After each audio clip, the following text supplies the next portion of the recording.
Bwanji mumaopa kuyesa, yesani ndipo muzaona.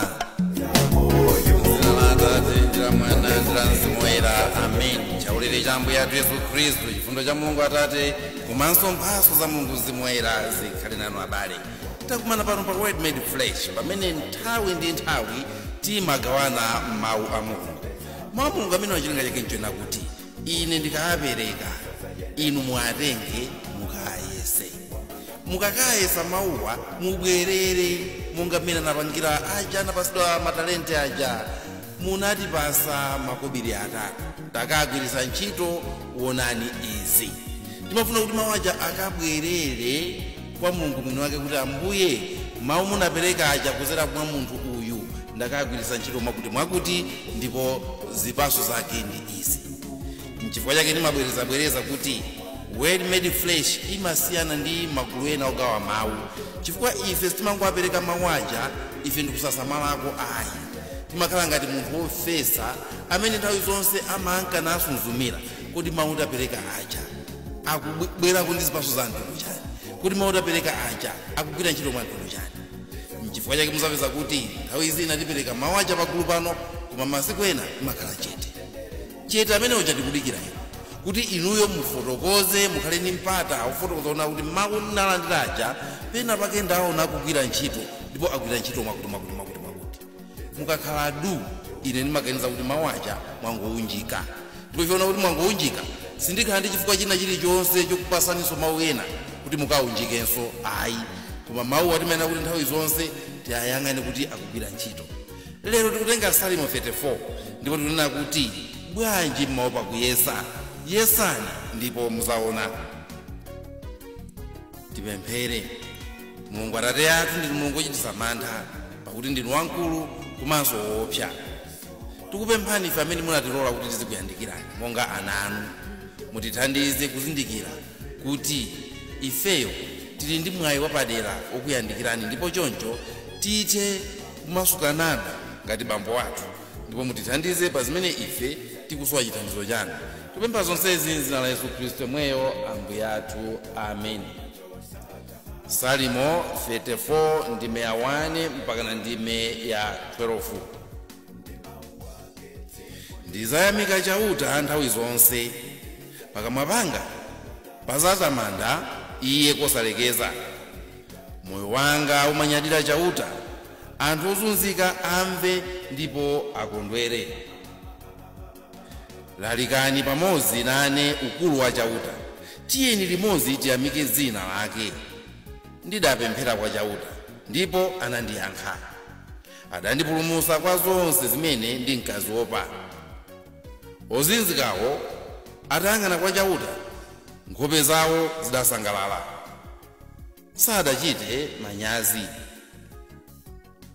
Munthu wosaukayo adalira ndipo chauta anamumva nampulumutsa m'mavuto ake onse. Mngelo wa chauta amatichinjiriza anthu omvera iye ndipo amawapulumutsa. Yesani ndipo muzaona kuti chauta ndi wabwino. Ngodala munthu wothawira kwa chauta. Muzimvera chauta inu anthu ake oyera mtima, pakuti amene amamumvera sasowa kanthu. Ngakhale ana amkango amasowa chakudya ndipo amakhala anjala, koma anthu amene amalakalaka chauta sasowa zinthu zabwino. Bwerani ana anga mundimvere, ndizakuphunzitsani kuopa chauta. Ndani mwa inu amakhumba moyo ndi kulakalaka kuti akhale masiku ambiri, kuti asangalale ndi zinthu zabwino? Mawu a Ambuye. Tithokoze Mulungu. Kodi munayamba mwaopsezedwapo ndi mawu awa akuti ukufuna kuyesa zida kodi? Kapena wina anayamba kukuwuzani kuti usayerekeze? Mwachidule munayamba mwaoperapo kutali, kungooperatu kutali. Masamu ndi wovuta, sindingakalembe mayeso amasamu. Chakuti nchovuta, sindingapite kumene kuja. Kuti kodi nkopsa, sindingapange. Munayamba mwaoperapo kutali. amene uja ni munthu wachabe amene uja sindingayankhule naye munayamba mwaoperapo kutali. Lero ndakutengerani Salimo 34 imene kulimbikisa kuyesa zida. Tikamakamba za kuyesa zida nthawi zambiri timakamba za kumputa wina wake amene ali wamphamvu koposa ife, amene ali woopsa ndipo ukuziwa kuti ukangoyerekeza akunyapula, akukhaulisa ndipo akuchitisa manyazi, amafuna yese zida. Kuyesa zida nkoopsa. Salimo ya lero ikukamba za ulendo wathu ndi Mulungu. Inu ndine tikuziwa kuti pamene Mulungu watisiya pansi pano, chimene watikhazikira pansi pano ndi chakuti akangokutenga ndikupondesa dothili kuti tha wabadwa munthu, ndiye kuti Mulungu wakusiya pansewu, wakuyambisa ulendo woti uzinka na uyenda pa ulendo womuzi wa Mulungu, umene wotu ndiye ulendo wa ife wanthu. Ulendo wathu mukamakhala inuyo mukamatuluka pakhomo pa nyumba yanu mamawa uliwonse, kodi mupita kuti? Musamanene kuti ndikupita ku ntchito, musamanene kuti ndikupita ku munda, ndikupita ku geni. Muli pa ulendo wokaziwana ndi Mulungu. Mukangotuluka pakhomo panupo muli pa ulendo wokamuzi wa Mulungu. Ndakhala maparishi 5 paline pano: ku Siyayi, ku Mwanza, ku Nguludi, ku Nthawira ndiponso ku Gambula. Kodi konseko ndi makatani? Ndi makatumikira? Koma konseko chimene makapanga ine ndi makamuzi wa Mulungu. Amandiyendesa monsemo kuti ndimuziwe. Ntafika ku Siyayi pochoka mnaziwa kuti hayi kani Mulungu amatere. Kupita ku Mwanza kukakhala ndi anthu kumeneko nati hayi kani Mulungu ngotere. Ndapita ku Nguludi zichito za kumeneko zinandipasa kumuzi wa Mulungu mwapadera. Ndinapita ku Nthawira kumene Mulungu ananditengeranso pa ulendo wodabwisa wumuzi wa Iye ndi dziko limene adalilenga. Ndamaliza maphunziro anga kumeneko, lero ndili pano pa ulendo wina wumuzi wa Mulungu. Mamvesedwe amayendedwe anga kodi ndikamayenda monsemo ndikumakatani. Ndi ulendo kumene Mulungu akundiyendesa kuti ndiziwe Mulungu, kumene kundiye kutolera chipulumuso chako munthu. Monsemo ndikunkana nditolera chipulumuso changa ndi cha abale anga amene ali nane pamodzi pa ulendo ofanafana ndi wanga. Bible limanena momveka kuti moyo wosatha ndiye uwu wakuti akuziweni inu amene nokhanu ndiye Mulungu weniweni, komanso aziwe Yesu Khristu amene munamtuma. Yohane 17:3. Mwakuti ngati mukungogwira ntchito inuyo kuti mupeze makobiri odyera pa banja panu, inuyo mukubesa. Ku ntchito kumapita osangoti kuti mukagwire ntchito iyayi, koma kuti mukamuziwe Mulungu. Kuzira muzimene mukagwire ntchitozo mukaziwe Mulungu. Ngati mukupita ku sukulu osamangopita ku sukulu kuti mukaphunzira mukakhoze, kumene ndiye kuchedwa. Ku sukulu muzipita kuti muli pa ulendo okamuzi wa Mulungu kuzera mu sukuluyo. Ndimanena nthawi zonse kuti ndili ku Pius 12 Seminary ndili standard 8 nali pa ndandanda ochosedwa sukulu, koma ntapanga zimene ndikufuna kukuwuzani panozi. Sukulu yanga sinali kukangophunzira ayi, inasanduka ulendo womuzi wa Mulungu. Ndili ku Siyayi ntapita kuphunzira driving, kuyendesa galimoto, kumene kusikuti ndangopita kuti ndikatenge license, koma ndidawupanga ulendowu kukhala ulendo okamuzi wa Mulungu. Inuyo ngati kuchali chimmangopita kukapemphera, izo ndiye ndi zanu.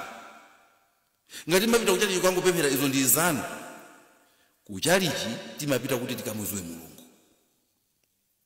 Ndiye mawaja kamawerengedwa zikamachitika zinthu zija zonse zija zikupasa ni chidwi kuti zikuthandizeni kumuzi wa Mulungu. Ndili ku Mwanza tinali ndizokhumba zambiri ngati parish.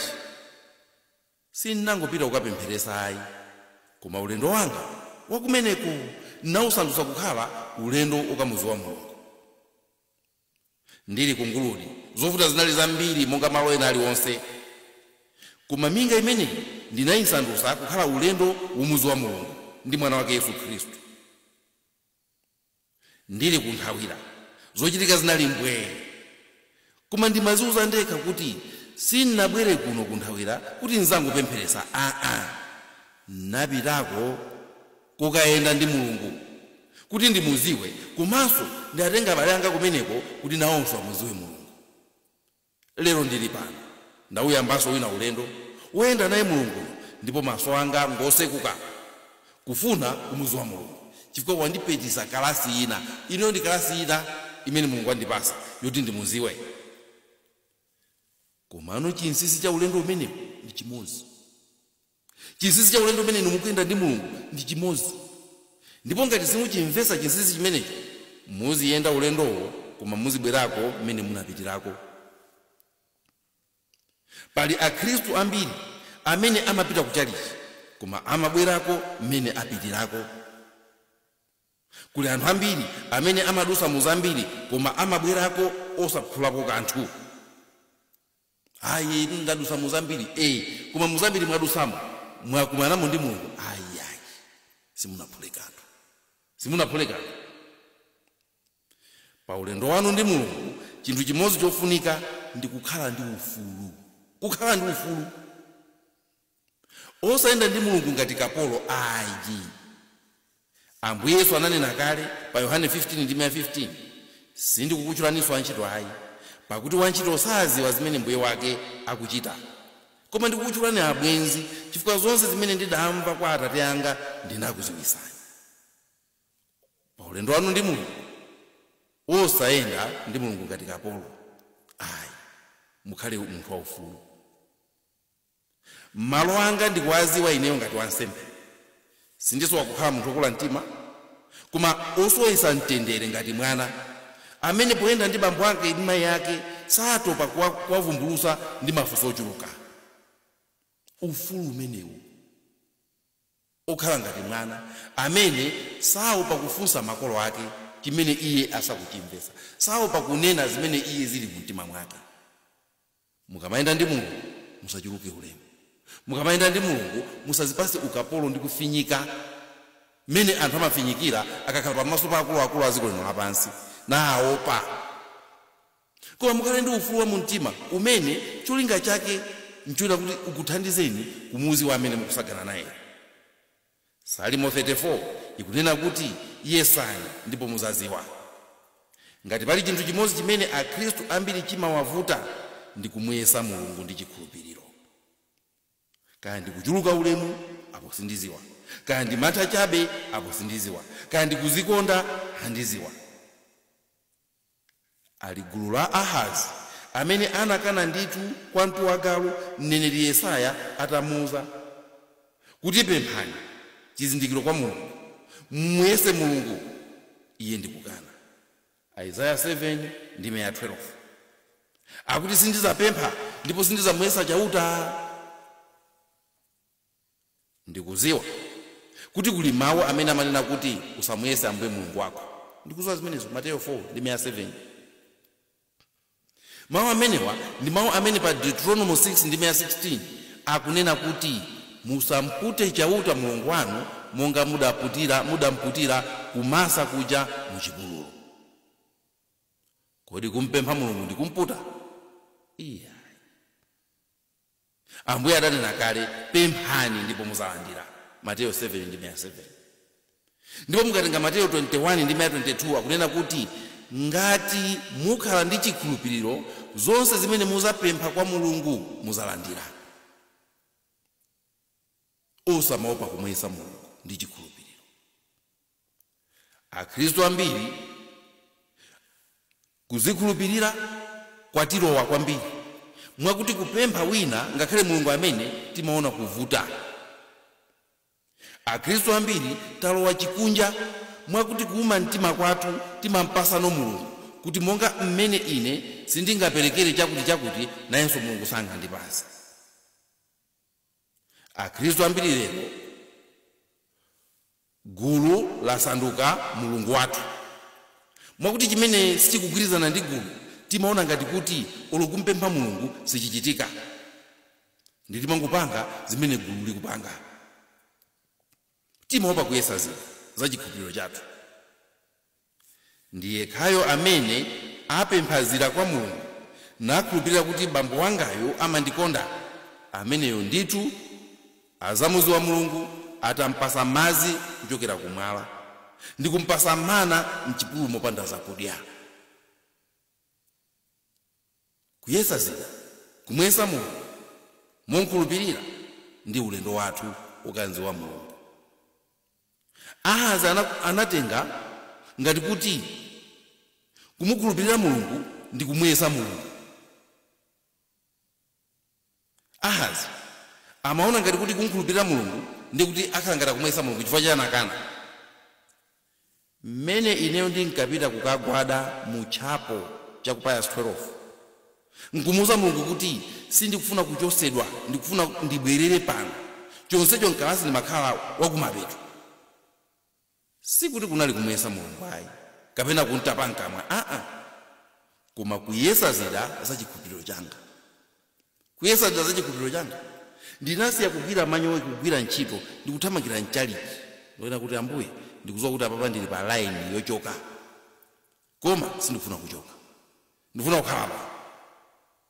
Ndipo Mulungu anamva pemphero langalo, chifukwa chake lero ndili pano kukulalikirani kuti Mulungu munkhulupirire ndi kumuyesa, ndipo muzaona kuti Mulungu ndi otani.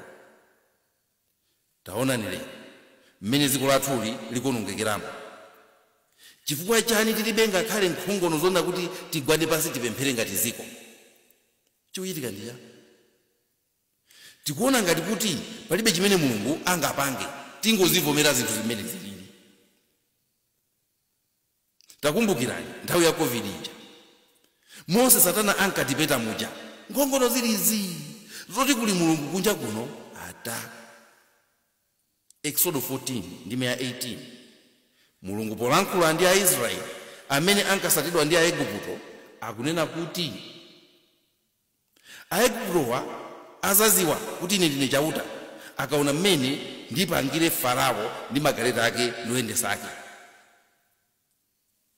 Pamene tikumuyesa Mulungu ndi chikhulupiriro timampasa mpata woziulula yekha kwa ifeyo ndi kutionesa kuti iye ndi ndani.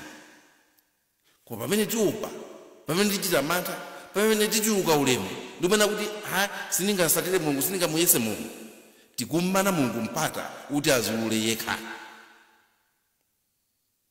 Azibambo, pamene banja lanu likusokonekera chifukwa chani mmaopa kumuyesa Mulungu ndi chikhulupiriro, koma mmafuna muthane nazo nokha? Chifukwa chani? Ndinkonatu mabanja ambiri akuonongeka, mapeto ake anthu akupanga zina zake lukamangidwa nazo. Achinyamata, pamene gulu likukududuluzani kuti mulowe m'magulu oyipa, bwanji mmaopa kuyenda njira ya Mulungu ndi kumuyesa monkhulupirira kuti akuyendeseni mu chigwa cha undekha? Mulungu ali ndi kuthekera kukuyendesa mu chigwa cha undekha ndikuyenda mu ndithu bwinobwino chifukwa kuti uli ndi iye. Chifukwa chake Bible limene kuti ngakhale ndiyende mu chigwa cha imfa sindizaopa ine, chifukwa simuzandisiya, chifukwa sindili ndekha. Kuyenda mu chigwa cha undekha chimasowa kunena kuti uthe kumutchalenja Mulungu, Ambuye ndikuyamba ulendo, yenda nani, khala nani. Koma Akhristu ambiri lero chimene chomwe ife mulibe, sinaphunzire. Ahazi anakana kumuyesa Mulungu chifukwa iye mwini adali ndi zolinga zomwe sanafune kuzitaya. Anali ndi zolinga zimene iye mwini sanafune kuzitaya. Anali atapanga kale chiganizo choyitana mayiko ena kuti akamenye nkhondo, ndipo pozindikira kuti maganizo a Mulungu atakukhala osiyana sanafune kumuyitanira Mulungu nkhani imeneyi, koma kuyenda nazo yekha njira zimene iye ankaziwa, njira zimene iye ankaganiza. Ndi zimene ife lero tikupanga, tapanga maganizo athu. Lero dziko lathuli ndale zimene takhala tikuyendera, ndale zokolana, ndale zakuba, ndale zaziphuphu, ndale zopanda chikondi. Ndipo ndale zimenezi zakanika kutukula dziko lathu. Aliyense akuona kuti ndale izi zakanika kutukula dziko lathu. Chifukwa chani anthu akukana kumuyesa Mulungu? Chifukwa chani anthu akukana kumuyitanira Mulungu nsima ya ndale iyi? mpaka na lero anthu akumuyingisa mulungu kuti asalowerere mu ndale. Ndi akhristu omwe ndimene waza ndale zipano iya akoti pagulu pano pa chilungu panga za ndale kumuyingisa mulungu kuti asadye nawo nsima ya ndale, kufuna kuti anthu azingopanga zawo okha. Vuto ndi chani? Kukhala ndi ndale za chikondi. Vuto ndi chani? Kukhala ndi ndale za umodzi. Vuto ndi chani? Kukhala ndi ndale za kukhululuka, ndale za kuzimana, ndale za utumiki. Zimene zili ndale za mulungu. Ayi polowa mboma analowamo ndi maganizo osemphana ndi mulungu kale, ndipo sangayerekeze ndipo sangamuyese mulungu kuopa kuti zinthu zingayambe kumayenda bwino, ndipo iwowo azakhala ngati wina aliyense koma kufuna akhale pamwamba. Sangayese kumuyitana mulungu kuti azalowe mundale chifukwa kuti mulungu uja azasokonezera gemu. Nthawi zinatu anthu amaopa kumuyitana mulungu kuopa kuti mulungu azangobweresera zabwino. Mwandimva? Nthawi zina anthu amaopa kumuyitana mulungu kuopa kuti mulungu uja azangobweresa zinthu zabwino zimene iwo safuna. Tengani Mateyu 13:15 akunena kuti ndithu anthu amene wanzeru zawo nzobuntha adakonthesa makutu awo ndipo adaphinya maso awo, kuopa kuti angamapenye ndi maso awo, angamamve ndi makutu awo, angamamvese ndi nzeru zawo ndi kutembenuka mtima, ineyo nkuwachirisa. Akukana kuchizidwa. Muzaone pali anthu ena amene ali ndi khalidwe loyipa ndipo mwadala amakana kupita kuchalichi. Chifukwa chani? Akuopa kuti azakangotembenuka mtima. Akuopa. Mwadala aphinya maso awo, mwadala agonthesa nkhutu mwawo, mwadala abuthisa nzeru zawo, ndipo mwadala akukana kupempha chithandizo ngakhale kwa mulungu kuopa kuti mulungu azangosintha zinthu. Inuyo musamadabwe amene ali boma akati asamamve mwadala aphinya maso awo, chifukwa akuopa kuti akamuyitana mulungu ndikulowererapo zinthu zisintha. Salimo yathu yale ikutiyitana kuti tisakhale anthu obwerera mbuyo, koma pamene taphinyika tinkhulupirire ndi kumuyesa mulungu mwachikhulupiriro, ndipo tizaona kuti mulungu ndi wamphamvu. Tinkhulupirire ndi kumuyesa mulungu ndipo tizazindikira kuti mulungu ndi wachikondi. Tinkhulupirire ndi kumuyesa mulungu ndipo tizaona kuti mulungu ndi wachifundo. Poyenda naye tinkhulupirire ndi kumuyesa mulungu ndipo tizazindikira kuti mulungu alipo. Njira iliyonse imene mwayizera inuyo kapena mwasochererako muzinka namwe musakasaka mulungu kuti muziwe kuti mulungu ndi ndani. Muyeserere ndipo muzadziwa kuti mulungu ndi wotere. Munali ndine Eliseo Bambo Tharika. Dzina la Atate ndi la Mwana ndi la Mzimu Woyera. Amen.